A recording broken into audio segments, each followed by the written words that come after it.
بسم الله الرحمن الرحيم الحمد لله رب العالمين والصلاة والسلام على أشرف الأنبياء والمرسلين وبعد.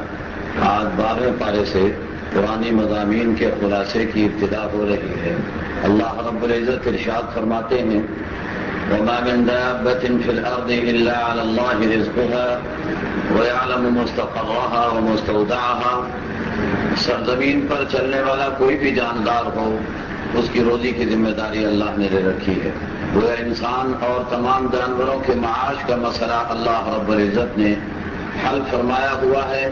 اور اللہ فرماتے ہیں کہ ہم ان کے دائمی ٹھکانے کو بھی جانتے ہیں جو آخرت میں بننے والا ہے، اور عارضی ٹھکانے کو بھی جانتے ہیں جو اس دنیا کے اندر بنا ہوا ہے. وَهُوَ الَّذِي خَلَقَ السَّمَاوَاتِ وَالْأَرْضَ فِي سِتَّةِ أَيَّامٍ. اس اللہ کی طاقت و قدرت کا کیا ٹھکانہ ہے جس نے آسمان و زمین کو 6 دن کے اندر بنا دیا. وَكَانَ عَرْشُهُ عَلَى الْمَاءِ لِيَبْلُوَكُمْ أَيُّكُمْ أَحْسَنُ عَمَلًا. اور اللہ رب العزت نے انسانیت کو اس لیے پیدا کیا تاکہ یہ دیکھے کہ ان میں بہتر عمل کرنے والا کون ہے. وہ اللہ رب العزت یہ بتا رہے ہیں کہ اللہ کے یہاں کثرت عمل کو نہیں دیکھا جاتا، حسن عمل کو دیکھا جاتا ہے. وَلَئِن قُلْتَ إِنَّكُمْ مَبْعُوثُونَ مِن بَعْدِ الْمَوْتِ لَيَقُولَنَّ الَّذِينَ كَفَرُوا إِنْ هَذَا إِلَّا سِحْرٌ مُبِينٌ. اور اگر آپ انہیں یہ بتائیں کہ مرنے کے بعد زندگی پر حق ہے تو یہ کہتے ہیں کہ صاحب یہ تو جادوگری کی باتیں ہو گئیں کہ کسی مردہ کو زندہ تو جادوگر کر سکتے ہیں. وَلَئِنْ أَخَّرْنَا عَنْهُمُ الْعَذَابَ إِلَىٰ أُمَّةٍ مَّعْدُودَةٍ لَيَقُولُنَّ مَا يَحْبِسُهُ. اور اگر ان سے عذاب مؤخر ہو جائے، ان پر عذاب نہ آئے تو یہ مذاق اڑانا شروع کر دیتے ہیں. کہتے کہ صاحب وہ آپ کا عذاب کہاں چلا گیا؟ وہ جس عذاب کی آپ باتیں کرتے تھے وہ آتا کیوں نہیں ہے؟ اللہ رب العزت ارشاد فرماتے ہیں کہ عذاب کو لانا نہ لانا یہ نبی کا کام نہیں. اللہ عذاب کو اتارا کرتے ہیں، لیکن یہ یاد رکھو کہ جب اللہ عذاب کو اتار دیتے ہیں الا یوم یاتیہم، سنو جس دن عذاب آئے گا لیس مصروفا عنہم وحاق بہم ما کانوا بہ یستہزئون، تو پھر اس عذاب کو ان سے کوئی ہٹانے والا نہیں ہوگا، اور جو یہ مذاق اڑاتے ہیں یہ انہی کا گھیرا کر کے رکھ لے گا اور ان کی تباہی کا باعث بن جائے گا. اس کے بعد انسانی نفسیات کو اللہ بیان کر رہے ہیں کہ انسان کو جب آرام و راحت ملتا ہے تو یہ اترانے لگ جاتا ہے، نا امید ہو جاتا ہے، اور جب اس انسان کو تھوڑی سی تکلیف آتی ہے تو ایسی صورت کے اندر پھر یہ انسان اللہ کو پکارنے لگ جاتا ہے اور ہر وقت اللہ کو پکارتا چلا جاتا ہے. قرآن کریم یہ کہتا ہے کہ ایمان والے تکلیف میں اور آرام میں دونوں صورتوں کے اندر احکام کے پابند ہوا کرتے ہیں اور ثابت قدمی کا مظاہرہ فرمایا کرتے ہیں. اس کے بعد اللہ نے قرآن کریم کی حقانیت کو بیان کرتے ہوئے فرمایا کہ یہ کہتے ہیں کہ یہ قرآن اللہ کا کلام نہیں محمد کا کلام ہے. تو سنو، محمد علیہ السلام تو ایک انسان تھے، تم بھی انسان ہو. اگر محمد یہ کلام بنا سکتے ہیں تو تم بھی ایسا قرآن بنا کر کے دکھا دو، چند صورتیں ہی ایسی بنا کر کے دکھا دو. اور تمہارا عاجز آ جانا کہ تم چند صورتیں بھی بنانے پر قادر نہیں ہو، اس بات کی واضح دلیل ہے کہ یہ قرآن محمد کا کلام نہیں بلکہ اللہ کا کلام ہے. اس کے بعد اللہ رب العزت نے ارشاد فرمایا، ایک مثال دے کر کے اللہ رب العزت نے اہل ایمان کی اور اہل کفر کی مثال دے کر کے سمجھایا ہے. اللہ رب العزت ارشاد فرماتے مثل الفریقین کالاعمی والاصم والبصیر والسمیع. دونوں فریقوں کی مثال اہل ایمان کی اور اہل کفر کی مثال ایسی ہے جیسے ایک تو آنکھوں والا ہو اور ایک نابینا ہو اور ایک سننے والا ہو اور ایک بہرا ہو. جس طریقے پر آنکھوں والا آنکھوں سے دیکھ کر اس کے تقاضے پر عمل کرتا ہے تو ایمان والے آنکھوں والے شمار ہوں گے، اور جس طرح سے ایک نابینا ایک کافر دیکھنے کے باوجود بھی ایمان نہیں لاتا تو اس میں اور نابینا کے اندر کوئی فرق نہیں ہے کہ وہ بغیر دیکھے بھی کوئی فائدہ نہیں اٹھا سکتا، یہ دیکھ کر بھی کوئی فائدہ نہیں اٹھا رہا ہے. اسی طریقے پر جو سننے والا ہے وہ سماعت کے تقاضے بھی پورے کرتا ہے، اور جو کافر ہے وہ سماعت کے تقاضے، اس نے اللہ کا کلام سنا لیکن اس پر عمل نہیں کیا، اس کے تقاضوں کو پورا نہیں کیا، لہذا وہ بہرا بن گیا. اس کے بعد اللہ رب العزت نے حضرت نوح علیہ السلام کے واقعے کو ذکر فرمایا ہے. حضرت نوح علیہ السلام کے واقعے کے اندر مشرکین کے اعتراضات بھی ہیں مخالفین کے اعتراضات بھی ہیں اور نبی کی طرف سے انہیں جوابات بھی ہیں. بڑی تفصیلی گفتگو یہاں پر موجود ہے لیکن اختصار کی بنا پر اسے پیش کرنا ممکن نہیں ہے. بہر صورت انہوں نے ایک اعتراض تو یہ کیا تھا کہ تم جب ہمارے جیسے بشر اور انسان ہو تو پھر کیسے نبی بن سکتے ہو, ہم تمہاری اتباع کیسے کر سکتے ہیں. دوسرا اعتراض یہ کیا کہ تمہارے ماننے والے کوئی بڑے لوگ نہیں ہیں, الا الذین هم اراذلنا بادی الرأی, معاشرے کے گھسے پٹے لوگ ہیں, گرے پڑے انسان ہیں, تم لوگوں کو ہمارے اوپر کوئی فضیلت تو حاصل نہیں, لہذا ہم تمہاری کیوں اتباع کریں. تو حضرت نوح علیہ السلام نے اس کا جواب دیا کہ اے میری قوم, میں تو اللہ کی رحمت لیے ہوئے اور اللہ کی رحمت کے مطابق عمل کر رہا ہوں, اور تم لوگوں پر اللہ کی رحمت کو گم کر دیا گیا ہے اور تم اللہ کی رحمت تم سے چھینی جا چکی ہے. انلزمکموها وانتم لها کارہون. یاد رکھیے ہدایت اور دلالت کا یہ ایک ضابطہ ہے کہ اللہ رب العزت ہدایت زبردستی کسی کو چپکایا نہیں کرتے. اگر کوئی ہدایت نہیں لینا چاہتا تو اللہ فرماتے ہم بھی اسے زبردستی نہیں دینا چاہتے ہیں. انلزمکموها وانتم لها کارہون. پھر اس کے بعد حضرت نوح علیہ السلام نے فرمایا کہ لوگوں اللہ کا پیغام تمہیں دے رہا ہوں, یا قوم لا اسألکم علیہ مالا, میری قوم میں روپے پیسے کا مطالبہ نہیں کرتا, میں مراعات تم سے طلب نہیں کرتا, میں مفادات کا تم سے طلبگار نہیں ہوں. ان اجری الا علی اللہ, یاد رکھو میرا اجر تو میرا اللہ دینے والا ہے. وما انا بطارد الذین آمنوا, تم کہتے ہو غریبوں مسکینوں کو کیوں اپنے ہاں بٹھاتے ہو, یاد رکھو میں تمہارے کہنے کی وجہ سے ان غریب مسکین ایمان والوں کو اپنی مجلس سے نہیں ہٹاؤں گا. انہم ملاقو ربہم ولکنی اراکم قوما تجہلون ویا قوم من ینصرنی من اللہ ان طردتہم. میری قوم اگر تمہارے کہنے پر میں نے ان غریب ایمان والوں کو اپنی مجلس سے نکال دیا تو بتاؤ اللہ کے مقابلے میں میری کون مدد کرے گا. افلا تذکرون. پھر اس کے بعد اللہ رب العزت نے نوح علیہ السلام سے فرمایا کہ آپ لوگوں سے کہہ دیجئے کہ میرے پاس کوئی اللہ کے خزانے نہیں, میں کوئی عالم الغیب نہیں, میں کوئی فرشتہ نہیں, اور یاد رکھو کہ یہ تمام باتیں میرے اختیار کے اندر نہیں ہیں. پھر اس کے بعد حضرت نوح علیہ السلام کو قوم کہنے لگی یا نوح قد جادلتنا فاکثرت جدالنا فاتنا بما تعدنا ان كنت من الصادقین. اے نوح تم تو ہمارے ساتھ ہمیشہ جھگڑا کرتے رہتے ہو, بحث بازی کرتے رہتے ہو, اور بہت زیادہ تم نے جھگڑے کر لیے ہیں, اب کافی ہو گئے ہیں. اب تم جو ہمیں دھمکیاں دیتے رہتے ہو عذاب کی وہ لے کر کے آ جاؤ. قال انما یاتیکم بہ اللہ ان شاء وما انتم بمعجزین. نوح علیہ السلام کہنے لگے وہ جس عذاب کی وہ بات کرتا ہوں وہ عذاب تو آ کر کے رہے گا, اور تم یاد رکھنا تم اللہ کو عاجز نہیں کر سکو گے. ولا ينفعكم نصحي ان اردت ان انصح لكم ان كان الله يريد ان يغويكم هو ربكم واليه ترجعون. میری خیر خواہی اور میری نصیحتیں بھی تمہارے کسی کام نہیں آ رہی ہیں. پھر اس کے بعد اللہ رب العزت فرماتے ہیں کہ ہم نے نوح علیہ السلام کو بتا دیا کہ نوح اب آپ کی قوم کفر کے لا علاج مرض کے اندر مبتلا ہو چکی ہے اور اس سے یہ ہٹ نہیں سکتی, لہذا ہم نے ان کی ہلاکت کا فیصلہ کر لیا ہے, اور انہیں ہلاکت کرنے کے لیے عذاب آئے گا. اس عذاب کے لیے آپ کشتی تیار کرنا شروع کر دیجیے. وَاصْنَعِ الْفُلْكَ بِأَعْيُنِنَا وَوَحْيِنَا وَلَا تُخَاطِبْنِي فِي الَّذِينَ ظَلَمُوا. یہاں ایک بات خاص طور پر میں عرض کروں گا کہ حضرت نوح علیہ السلام کو اللہ کشتی بنانے کا حکم دے رہے ہیں. نوح علیہ السلام کشتی بنانے کے فلسفے کا مطالبہ نہیں کرتے کہ اے اللہ میں تو نبی ہوں, میرا کیا کام کشتی بنانے کا, مجھے کشتی بنانے کا کیوں حکم دیا جا رہا ہے, اور کشتی بنانے کا کیا فلسفہ ہے, اس کے اندر کیا حکمتیں پائی جاتی ہیں. نوح نے کچھ نہیں پوچھا, دنیا کو بتا دیا کہ اللہ کا ہر حکم حکمت والا ہوتا ہے, پوچھنے کی کوئی ضرورت نہیں. بندے کو اللہ کی بات کی فرما برداری کرنا ہے اور اللہ کی اطاعت کرنی ہے. نوح جو اللہ کے نبی تھے اور اللہ کی دعوت 950 سال سے دے رہے تھے, اب اللہ نے کہا کشتی بناؤ تو انہوں نے کشتی ٹھوکا ڈھاکی شروع کر دی, کشتی بنانی شروع کر دی. کوئی پرواہ نہیں, رب جو کہے گا وہ کریں گے, ہم تو اللہ کے حکم کے پابند ہیں. اب حضرت نوح علیہ السلام کشتی بنا رہے ہیں, کافر مذاق اڑاتے ہیں, دیکھو بڈھے کا دماغ چل گیا, خشکی میں کشتی تیار کر رہا ہے, کشتی کہاں چلے گی. اللہ نے فرمایا کہ نوح آپ بولنا نہیں, کچھ نہیں کہنا, ایک وقت آئے گا کہ آپ ان کا مذاق اڑاؤ گے اور یہ مذاق کا نشانہ بن کر کے رہ جائیں گے اور ہمارا عذاب آنے والا ہے. اللہ فرماتا ہے حتی اذا جاء امرنا وفارت النور.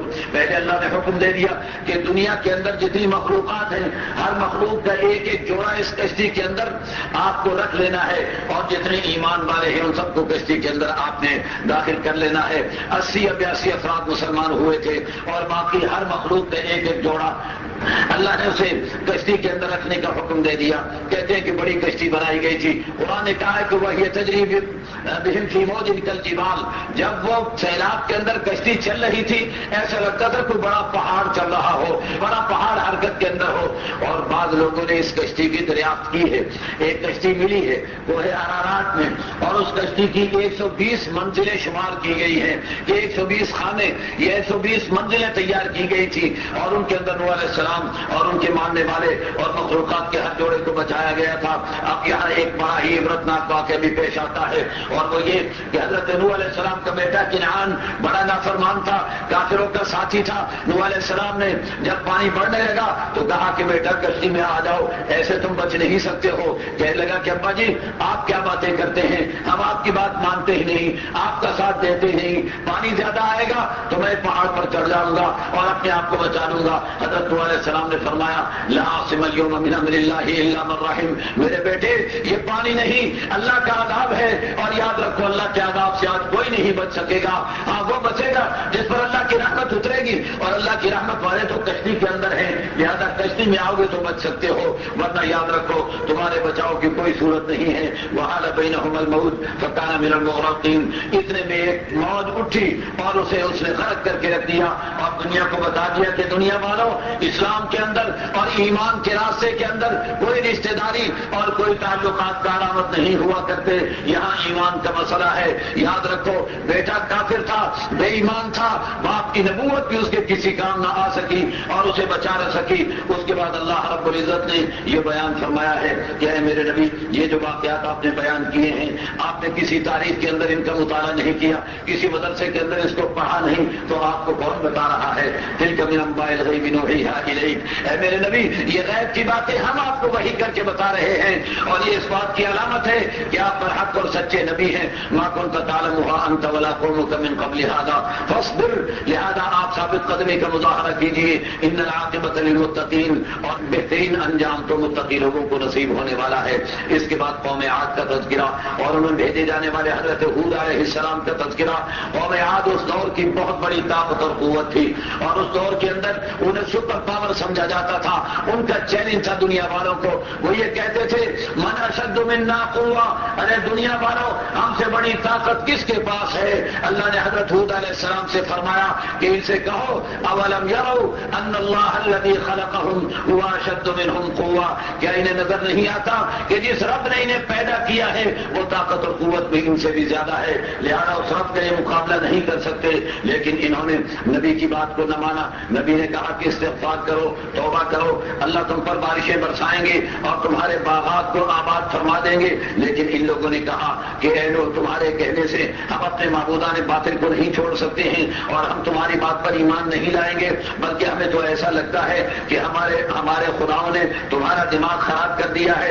اللہ کما کباد آلہتنا بسوء. حضرت ہود علیہ السلام کہنے لگے انی اشہد اللہ واشہد انی بریء مما تشرکون. میں تو اللہ کو گواہ بناتا ہوں اپنے ایمان پر اور تمہیں بھی گواہ بنا رہا ہوں کہ میں مشرکین سے بری ذمہ ہوں. اللہ کا عذاب آیا. اللہ فرماتے ہیں کہ ان کی طاقت اور قوت اللہ کے عذاب کے مقابلے میں کچھ نہ کر سکی. اللہ نے اپنے ایمان والوں کو بچا لیا، ہود علیہ السلام اور ان کے ساتھیوں کو بچا لیا، اور پوری طاقت پر قوم کو تباہ کر کے رکھ دیا. ایسی ہوا اللہ نے چلائی. قرآن کریم میں دوسری جگہ پر اس کو بیان فرمایا ہے. ہوا جب چلی ہے ہوا نے ان لوگوں کو اٹھا کے زمین پہ پٹھا ہے. کانہم اعجاز نخل خاویہ. اللہ فرماتے ایسا لگتا تھا جیسے کھجور کے درخت یا ناریل کے درخت پڑے ہوئے ہوں اور وہ زمین پر پڑے ہوئے ہوں، دموں پڑے ہوئے ہوں، اور انہیں کوئی اس وقت بچانے والا بھی نہیں تھا. اللہ فرماتے ہیں وہ اتبعوا فی ہذہ الدنیا لعنہ. ان لوگوں پر لعنت تو اتاری اللہ نے اور قیامت کے دن بھی ان پر لعنت ہوگی. لیکن ان پر عذاب کیوں اترا تھا میرے بھائیوں؟ طاقت اور قوت تو ان کے پاس تھی، پھر عذاب کیوں اترا تھا؟ رب فرما رہے ہیں کہ عذاب کی وجہ اللہ ہر جگہ بیان فرمائیں گے. اللہ کہتے ہیں وَتِلْكَ عَادٌ جَحَدُوا بِآيَاتِ رَبِّهِمْ. قوم عاد نے اللہ کی آیات کا انکار کیا تھا. وَعَصَوْا رُسُلَهُ. اللہ کے رسولوں کا انکار کیا تھا. وَاتَّبَعُوا أَمْرَ كُلِّ جَبَّارٍ عَنِيدٍ. اور ہر متکبر اور ضدی کی حمایت کرتے تھے اور ان کا ساتھ دیتے تھے. اس بنا پر اللہ کا عذاب ان پر آیا تھا. پھر قوم صالح کا تذکرہ فرمایا اور ان کی ہلاکت کا تذکرہ فرمایا. پھر حضرت ابراہیم علیہ السلام اور حضرت لوط علیہ السلام کے پاس فرشتوں کی آمد کا تذکرہ کیا اور یہ بتایا کہ فرشتے جب لوط علیہ السلام کی بدکار قوم پر عذاب لانے کے لیے، عذاب بھیجنے کے لیے آ رہے تھے تو راستے میں رک گئے، حضرت ابراہیم علیہ السلام سے ملنے کے لیے حضرت ابراہیم علیہ السلام سے ملے، لیکن اس انسانی شکل و صورت میں تھے تو حضرت ابراہیم علیہ السلام انہیں پہچان نہیں سکے۔ حضرت ابراہیم علیہ السلام بڑے مہمان نواز تھے، فوری طور پر آپ نے جانور ذبح کیا، گوشت بھونا اور لا کر کے ان کے سامنے رکھ دیا، فرمایا کھاؤ، یہ کھاتے نہیں۔ فلما رأى أيديهم لا تصل إليه، جب دیکھا کہ ان کے ہاتھ تو آگے بڑھتے ہی نہیں، نكرهم وأوجس منهم خيفة، تو حضرت ابراہیم علیہ السلام نے ان سے خوف اور ڈر محسوس کیا کہ اس دور کے اندر کم از کم اتنی شرافت پائی جاتی تھی کہ ڈاکو بھی اگر کہیں جاتے تو اس گھر کا کھانا محض اس لیے نہیں کھاتے تھے کہ کہیں ہمیں نمک حرام نہ سمجھ لیا جائے، لیکن آج کے ڈاکو تو گن پوائنٹ پر پہلے کھانا کھاتے ہیں اور پھر چھینتے ہیں۔ خیر، تو حضرت ابراہیم علیہ السلام گھبرا گئے کہ کھانا نہیں کھانے، معلوم ہوتا ہے کہ مجھے نقصان پہنچائیں گے اور میری مخالفت کریں گے۔ تو انہوں نے کہا کہ ابراہیم گھبراتے کیوں ہیں، ہم تو اللہ کے رسول ہیں، ہم تو فرشتے ہیں، ہم کھایا نہیں کرتے، ہم تو آپ کو خوشخبری سنانے راستے میں رک گئے ہیں، ورنہ آگے ہماری ذمہ داری تو کچھ اور ہے، ایک اور مہم پر ہم جا رہے ہیں، اور وہ مہم یہ ہے کہ حضرت لوط علیہ السلام کی جو قوم بدکاری کے اندر، اغلام بازی کے اندر مبتلا تھی، اس قوم کے لیے اللہ نے آسمان سے عذاب اتارنے کا فیصلہ کر دیا ہے، انہیں عذاب دینے کے لیے جا رہے ہیں اور تمہیں خوشخبری سنا کے جا رہے ہیں کہ اللہ نے آپ کو اسحاق جیسا بیٹا دینے کا فیصلہ کر دیا اور یعقوب جیسا پوتا دینے کا فیصلہ کر دیا، گویا بیٹا اور پوتا دونوں کی بشارت سنا کر کے جا رہے ہیں۔ جب یہ بشارت سنائی تو حضرت ابراہیم علیہ السلام کی اہلیہ محترمہ قریب ہی سن رہی تھی، کہنے لگی سکت وجہہا وقالت عجوز عقیم، جو ہر طرف اپنے چہرے پر مار کے کہنے لگی ارے یہ بڈھی اور یہ میرا شوہر عمر کے آخری مرحلے پر، ہمارے ہاں بچہ کیسے پیدا ہو سکتا ہے؟ تو فرشتوں نے کہا اتعجبین من امر اللہ رحمۃ اللہ وبرکاتہ علیکم اہل البیت، اے اللہ کے نبی کے گھرانے والوں کس بات میں تعجب کرتے ہو؟ اللہ کی رحمتیں، اللہ کی برکتیں تمہیں مل رہی ہیں تو تعجب کرنے کی کون سی بات ہے؟ اللہ ایسے ہی تمہیں اولاد عطا فرما دیں گے۔ اس کے بعد یہ لوگ حضرت لوط علیہ السلام کے پاس پہنچے۔ حضرت لوط علیہ السلام کے پاس جیسے ہی پہنچے ہیں تو قوم چونکہ نافرمان تھی، بدکاری کیا کرتی تھی، یہ نوجوان لڑکوں کی شکل کے اندر آئے تھے، بغیر داڑھی کے امرد لڑکوں کی شکل کے اندر آئے تھے، ساری قوم جمع ہو گئی اور لوط علیہ السلام سے مطالبہ کرنے لگی کہ لڑکے ہمارے حوالے کرو، ان کو ہمارے حوالے کیا جائے۔ لوط علیہ السلام نے بڑا سمجھایا کہ میرے مہمانوں کی موجودگی کے اندر مجھے ذلیل اور رسوا نہ کرو، کم از کم اتنا تو خیال کر لو کہ اجنبی مہمان میرے پاس آئے ہوئے ہیں۔ بہت سمجھایا بجھایا لیکن قوم ماننے کے لیے تیار نہیں تھی۔ جب فرشتوں نے دیکھا کہ لوط علیہ السلام سچ ہو گئے ہیں، پریشان ہو گئے ہیں، تو کہا کہ یا لوط انا رسل ربک لن یصلوا الیک، اے لوط کیوں گھبرا رہے ہو؟ ہمیں یہ کچھ نہیں کر سکتے، ہمارا کچھ نہیں بگاڑ سکتے، انا رسل ربک، ہم تو اللہ کے پیغامبر بن کے آئے ہیں، ہم تو اللہ کے فرشتے ہیں، ان پر عذاب ڈالنے کے لیے آئے ہیں، لہذا آپ کو مہلت دی جا رہی ہے، آج رات کے اندر آپ نکل کے چلے جائیں۔ البتہ آپ کی بیوی چونکہ نافرمان ہے اور ان کافروں کا ساتھ دیا کرتی ہے، اسے بھی ہلاک کیا جائے گا اور قوم کو بھی ہلاک کیا جائے گا۔ لوط علیہ السلام نکل کر کے چلے گئے اور پھر فرشتوں نے اتنی زمین کو اٹھایا اور اٹھا کر آسمانوں پر لے کے گئے اور آسمانوں سے لے جا کر کے الٹا کر کے اسے گرایا، اور گرانے کے بعد آسمان سے پتھر برسنا شروع ہو گئے۔ وَأَمْطَرْنَا عَلَيْهِمْ حِجَارَةً مِّن سِجِّيلٍ مَّنضُودٍ مُّسَوَّمَةً عِندَ رَبِّكَ، اللہ تعالیٰ نے ایک عجیب صفت بیان فرمائی ہے جو ہو سکتا ہے اس دور کے اندر سمجھ میں نہ آتی ہو، لیکن آج اسے سمجھنا کوئی ناممکن نہیں ہے۔ اللہ نے فرمایا کہ ایسے پتھر تھے جن پر نشان لگے ہوئے تھے، ٹارگیٹ انہیں دیا گیا تھا، ہر پتھر کو گائیڈ کیا گیا تھا۔ گائیڈڈ میزائل جس طرح تم تیار کرتے ہو، اللہ نے اس طرح گائیڈڈ بم وہاں سے پھینکے تھے اور ہر ایک کا نام لکھ کر کے بھیجے گئے تھے۔ مسومۃ عند ربک، تیرے رب کے ہاں ان پر نشان لگے ہوئے تھے، ان کے نام لکھے ہوئے تھے مجرمین کے، اور ان پر آ کر وہ پتھر لگتے تھے اور انہیں ہلاک اور تباہ و برباد کر دیتے تھے۔ اللہ فرماتے ہیں جب ہمارا عذاب آیا جعلنا علیہا سافلہا، انہیں ہم نے الٹ پلٹ کر کے رکھ دیا، وامطرنا علیہا حجارۃ من سجیل، اور ان پر ہم نے پتھر برسا دیے۔ اور اللہ فرماتے ہیں کہ ظالم جو ہوا کرتے ہیں ان سے اللہ کی لعنت جو ہے کوئی بعید نہیں ہوا کرتی۔ پھر حضرت مدین اور ان کے نبی حضرت شعیب علیہ السلام کا تذکرہ اور اللہ کے عذاب کا تذکرہ کر کے اللہ نے بتایا کہ جب ہمارا عذاب آیا تو قوم مدین جو تجارت کے اندر اور معیشت کے اندر بڑی خود کفیل تھی اور معیشت کے اندر ان کا ثانی دنیا کے اندر نہیں سمجھا جاتا تھا اور تجارت کے بڑے ماہر تھے، لیکن اللہ کا عذاب جب آیا تو ان کی نافرمانیوں کی وجہ سے اللہ کے عذاب نے انہیں پکڑا تو ان کی تجارت اور ان کی معیشت انہیں اللہ کے عذاب سے نہیں بچا سکی۔ اس کے بعد اللہ نے حضرت موسیٰ علیہ السلام کا تذکرہ فرمایا اور جنت اور جہنم کا تذکرہ فرمایا، اور پھر آخر میں اللہ نے کچھ نصیحتیں دعوت اللہ کا کام کرنے والوں کو فرمائیں۔ وَفَصَّبْرٍ كَمَا أُمِرْ، پہلی بات تو یہ کہ استقامت کا مظاہرہ کیجیے، اور دوسری بات یہ کہ نافرمانی نہ کریں، وَلَا تَرْكَنُوا إِلَى الَّذِينَ ظَلَمُوا، ظالموں کا ساتھ نہ دیں، اور پھر چوتھی بات یہ ہے وَأَقِمِ الصَّلَاةَ طَرَفَيِ النَّهَارِ وَزُلَفًا مِنَ اللَّيْلِ، نماز کو اس کے مقررہ اوقات کے اندر ادا کریں، وَاصْبِرْ فَإِنَّ اللَّهَ لَا يُضِيعُ أَجْرَ الْمُحْسِنِينَ، ثابت قدمی کا مظاہرہ کریں۔ پھر اللہ نے ایک ضابطے کو بیان فرما دیا کہ جس بستی والے اصلاح کے اندر مصروف ہو جائیں اور اپنے حالات کو بدلنے کے اندر مصروف ہو جائیں، اس بستی پر اللہ کا عذاب نہیں اترا کرتا، لیکن اگر کسی بستی والے ظالم ہیں اور اپنے آپ کو بدلنے کے لیے بھی تیار نہیں ہیں تو ایسی بستی اللہ کے عذاب سے نہیں بچ سکتی۔ وَكُلًّا نَقُصُّ عَلَيْكَ مِنْ أَنْبَاءِ الرُّسُلِ مَا نُثَبِّتُ بِهِ فُؤَادَكَ، میرے نبی یہ انبیاء کے واقعات جو ہم آپ کو سنا رہے ہیں اس لیے سنا رہے ہیں مَا نُثَبِّتُ بِهِ فُؤَادَكَ، تاکہ آپ کا دل ثابت قدم، آپ کے دل کو جمایا جا سکے، آپ کے دل کی تقویت کا باعث بن سکے۔ وَجَاءَكَ فِي هَذِهِ الْحَقُّ وَمَوْعِظَةٌ وَذِكْرَىٰ لِلْمُؤْمِنِينَ وَقُل لِّلَّذِينَ لَا يُؤْمِنُونَ، ان بے ایمانوں سے کہہ دیجئے اعملوا علی مکانتکم انا عاملون، تم بھی عمل کرو ہم بھی عمل کر رہے ہیں، وانتظروا انا منتظرون، انتظار کرو اللہ کے عذاب کا ہم بھی انتظار میں ہیں۔ وَلِلَّهِ غَيْبُ السَّمَاوَاتِ وَالْأَرْضِ وَإِلَيْهِ يُرْجَعُ الْأَمْرُ كُلُّهُ، یاد رکھیے آسمان و زمین میں غیب کا سارا علم اکیلے اللہ کو معلوم ہے اور اسی کی طرف ہر معاملہ لوٹ کر کے جانے والا ہے۔ فَاعْبُدْهُ وَتَوَكَّلْ عَلَيْهِ، اس اللہ کی عبادت کرو، اس اللہ پر توکل کرو، اور یاد رکھو کہ اللہ تمہارے اعمال سے غافل نہیں ہے۔ اس کے بعد سورہ یوسف شروع ہو رہی ہے اور یہ بھی مکی صورت ہے، اور یہ قرآن کریم کی اس اعتبار سے بڑی ہی منفرد صورت ہے کہ پوری صورت کے اندر سوائے یوسف علیہ السلام کے واقعے کے کوئی دوسری بات کی ہی نہیں گئی ہے، پورا واقعہ یوسف علیہ السلام کا بیان کیا گیا ہے۔ یوسف علیہ السلام کے واقعے کو اللہ نے احسن القصص قرار دیا، بہترین واقعہ قرار دیا ہے، اس لیے کہ انسانی زندگی کا ہر مرحلہ اور انسانی زندگی کی ہر سیڑھی اس واقعے کے اندر موجود ہے اور ہر گوشے کو اس کے اندر اجاگر کیا گیا ہے اور حضرت یوسف علیہ السلام کا کردار سامنے لایا گیا ہے۔ اور پھر اس کے بعد دوسری بات اس کے اندر یہ پائی جاتی ہے کہ اس واقعے کے اندر حضور علیہ السلام کے لیے بڑی تسلی کا سامان اس طرح موجود تھا کہ یوسف علیہ السلام کے بھائیوں نے مخالفت کی اور یوسف علیہ السلام پر مظالم ڈھائے تھے، میرے نبی کے رشتے دار بھی ان پر مظالم ڈھا رہے تھے۔ مکہ مکرمہ میں اللہ نے بتایا کہ میرے نبی جس طرح یوسف کی مدد ہوئی اور ان کے بھائیوں کو ان کے سامنے جھکا دیا گیا، ایسے آپ کی قوم بھی آپ کے سامنے جھک جائے گی، آپ ہمت کے ساتھ قدم آگے بڑھاتے رہیے۔ بصورت حضرت یوسف علیہ السلام نے ایک خواب دیکھا، خواب کے اندر دیکھا کہ 11 ستارے اور چاند اور سورج مجھے سجدہ کر رہے ہیں۔ باپ کے سامنے خواب بیان کیا، باپ سمجھ گئے، اور واضح بات تھی کہ یوسف کے 11 بھائی تھے اور پھر یوسف علیہ السلام کے ماں باپ تھے۔ بعض تعبیر تھی، انہوں نے تعبیر دینے کی بجائے کہہ دیا کہ دیکھو یہ خواب کسی اور کو نہ بتا دینا، تمہارے بھائیوں کو پتہ چل گیا تو وہ پھر تمہارے ساتھ حسد کرنے لگ جائیں گے اور بغض رکھنے لگ جائیں گے۔ لیکن بھائیوں کو بھی پتہ چل گیا اور بھائیوں نے فیصلہ کر لیا کہ باپ کی توجہ چھوٹے بھائی کی طرف زیادہ ہو رہی ہے،